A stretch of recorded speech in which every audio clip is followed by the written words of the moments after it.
I can never frame a question for the child. Hence, it also becomes a very active learning in the classroom, because I cannot take a class if the child hasn't got anything. There are times in my class when 2 or 3 children haven't got anything. I've given them 2 weeks time, 3 weeks time, they haven't got anything. And I say, sorry, but I cannot do anything with the project because you haven't got anything. And it's also interesting, the child goes back and also starts taking it even more seriously. The child says yes. Because the other children are sharing, they see the other children are also building their projects. Their projects are going 2 steps ahead, 3 steps ahead. And it's a slow process. It just needs patience. This, I feel, is again, these are very broad points I'm putting out. So you have the personal, and then from that personal, you start connecting it to the social and to the historical. So, again, quoting an example of this child, my first project I did Head Start. So this child, the object was coat brush. It was a coat brush used by his great-great-great-grandfather, who turned out to be once the king of Travancore. And his name was sort of embossed on that coat brush. And he got this, and then we were like, okay, so we have a coat brush, and then how do we go deeper into this? How do we get to know more about this? What do we do? How do we connect it to different things happening around it? So suddenly we have a primary source where he's spoken to his father, he's spoken to his uncle, he's spoken to his grandfather, and then to now strengthen this further, you go to secondary sources. Your secondary sources become archive, your secondary sources become internet, your secondary sources become the book. So it's never sort of rejecting the written word. It's always sort of going with the written, but you start with the spoken and then you go into the written. So sort of just build it further. And then there's this beautiful performance that came out of it. It was a 5-minute performance. So he said, "Uncle, I have this idea. I'll come on stage. I'm wearing a coat. I'm going to work. And I'm just using the coat brush for the first time. And suddenly the coat brush starts talking to me." So I said, great. This is theatrical. So I said, "How will it talk to you?" "My great-great-grandfather's ghost is inside the coat brush." So there's this interesting form where there was a child sitting in the wings who was talking as a great-great-grandfather. So he would start, suddenly he would, "Hey!" And whatever information he had found through the process, we brought it in a dialogical format. So they made it into a play. It was a play-making scene. And this situation was completely fictional to make the great-great-grandfather ghost. And that brings me back to Hamlet, like the ghost comes back and starts talking. Here it's the great-great-great-grandfather. So I said, now that's beautiful, because the children could come up with that imagination. Now they were able to put it out to the audience, not as information, but as something which was enduring, which had the performative quality. Emerging themes. So one needs to start finding themes once they get. Like this was a theme that we found. That this theme of coat brush, there is automatically a theme of memory, there is a theme of this whole element of how something supernatural can come back and start talking to you. So these are themes, they're performance themes, but they very naturally sort of come out of this process. Methods. Again, I'll just go through this fast. I am very, very sure of a notebook. In my theatre classes, we generally don't say that don't come with notebooks, we'll work with the bodies, we'll work with on the floor. But here I say you need to have a notebook, and I'm very, very, very, very particular about the fact that you have to get your notebook. It has to be a separate notebook. Very often children do feel that, it's a part of a theatre class, so let's take a used notebook and let's just turn it around and let's use the backside of that notebook. I do not, and I think it's somewhere very critical. Listening exercise. So I want to do this with you all. So if you can just quickly, someone on your right or maybe on your left, just pair up and just share quickly in 2 minutes one incident, one memory, a nice memory of your childhood. Just quickly. Keep it short. Okay. Can I just have one volunteer? Anyone? Anyone, please? Or else I have to tell you to come. Anyone? Anyone? Just one volunteer. I won't ask you to act. Come. So who was your partner? Prerna. Can you just come and share what she said? Exactly in the same way. Now that was the clause I didn't tell you, but I wanted to exactly tell the way she said. If she took a pause, yeah, sure. It absolutely fine. Okay. Yeah. It's 2 words. My dog. Great. So that's small. Someone who has something big. Great. Thank you. Something long. Thank her. Someone. Was it long enough? What he said? Oh, then that will be the same. Great. Thanks. Now. Anyone else? Come.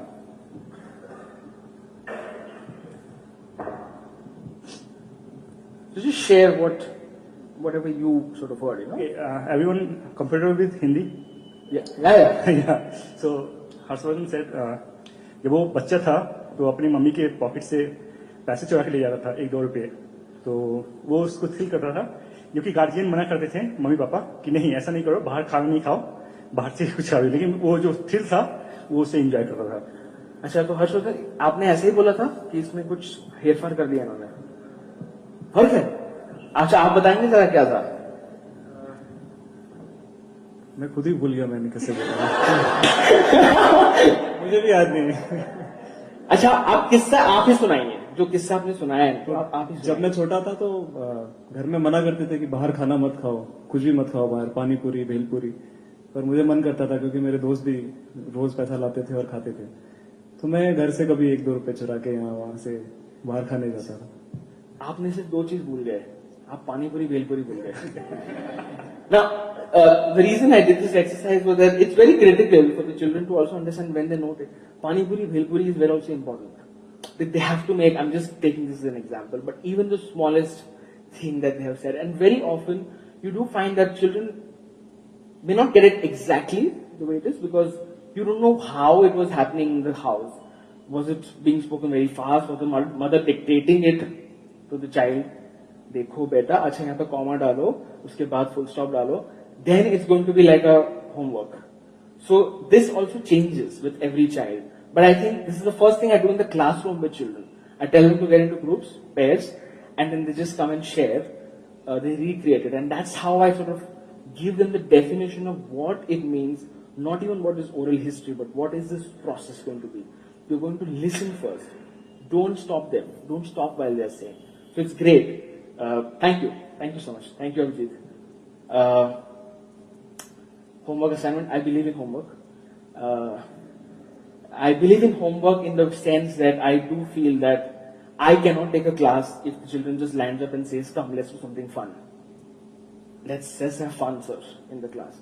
I think fun, engaging class, all that also happens within a certain frame. It has to have a certain seriousness to it. Seriousness does not again mean just do serious work, but seriousness, accountability for the work that they're doing.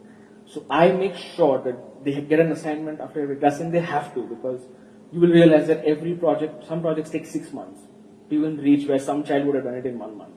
Because maybe the parents, the grandparents are not very accessible. For some children, they'll come and say, "Uncle, my father's gone to London for 2 weeks, so I'm sorry, I can't talk to him." So you have to wait for 2 weeks. Because the father has the contact who will call his grandfather or his uncle. I try to tell them to speak to the mother and see, but sometimes it gets difficult. These are the challenges you also face during the project. Interviewing techniques, I just tell them, don't go with a questionnaire, just start with a simple question, tell me something about yourself. That's it. Let them open up. Once they get it, once they get the information, I read from it, and then I start asking them to see, what are your questions? What do you want to question more on this? And then I also help them frame some questions. I also give them questions so that they can have a questionnaire when they go to them next time. I don't do this. I have used technology as a voice recorder with last year for a school project that we did, which turned into a performance also.